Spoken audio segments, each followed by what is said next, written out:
Today we are going to be rereading the story, The Dragon Problem.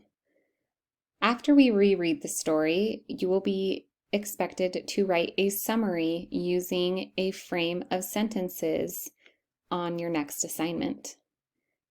Since this is the second time that we've read The Dragon Problem, I would like us to practice choral reading. Remember, choral reading is when we read at the same time and at the same pace together. Please do your best to follow along. The Dragon Problem. Once upon a time, long before computers, baseball, or pizza, there lived a young man named Liang. During the day, Liang helped his father build furniture. At night, he made unique original toys for the children in the village. He made birds with flapping wings. He carved dragons with rippling moving scales, sharp claws, and red eyes. Every child in the village had one of Liang's dragons. Liang knew a lot about dragons because one lived nearby on a mountain. A few times a year, the dragon would swoop down on the village.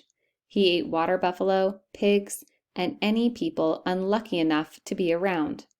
The emperor had done nothing to get rid of the dragon, even though his summer palace was near Liang's village. One day in May, the emperor and his family arrived to take up residence at his summer palace. As the procession passed through the village, the gracious Princess Pang smiled kindly at Liang. He fell instantly in love. At dinner that night, Liang told his father that he wanted to marry Princess Pang. His father almost choked on the stale, hard rice ball he was eating. "You're joking," his father said when he finally could speak. "I'm serious," insisted Liang. His father began laughing so hard that the old chair he was sitting on broke. He lay on top of the flattened chair, still laughing. "I'll show him," Liang muttered angrily as he stomped out of the room. The next morning, the emperor's messenger made an official announcement. "His most noble emperor proclaims that whoever gets rid of the dragon will marry his daughter, Princess Pang." When he heard the announcement, Liang raced to the palace to be the first to sign up. Then he looked for his friend Li to help him brainstorm ideas for getting rid of the dragon. Unfortunately, Li was away. Liang sat on a bench frowning. Nearby, children were playing with the toy dragons he had made them. "Liang, what's wrong?" the children asked. "I have to get rid of the dragon on the mountain," he told them. "I have an idea," said little Ling Ling. "Why don't you carve a giant dragon and leave it by the cave? It will alarm the real dragon and scare him into flying away." Liang stared at her.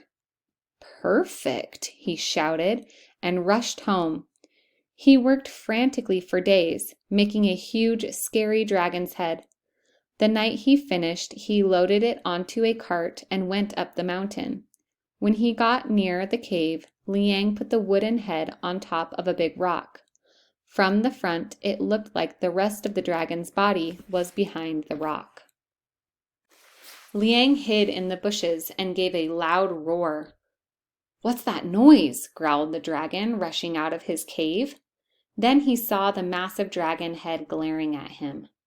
"Go away, or I'll eat you up," he commanded. The huge dragon continued to glare at him. "He must be very strong. He's not afraid of me," thought the dragon, who, like all bullies, was a coward. He decided that now was a good time to take a long trip. "Actually, I'm leaving now. Please make yourself at home in my cave," the dragon called out as he flew away. A year later, Liang and Princess Pang were married. They opened a toy shop together and lived happily ever after. Now that we have finished reading the story, your next assignment will be to write a summary of the story, The Dragon Problem. Remember that a summary is a retelling of the most important details in a text. Good readers can summarize what they have read. To summarize means to retell the key ideas or details briefly in your own words. Today we're going to be using some writing frames for the dragon problem. Read the text and then enter in the answer for each of the spaces. Once you have finished filling in each of the blanks, reread what you have wrote and enter your finished assignment on the next assignment page.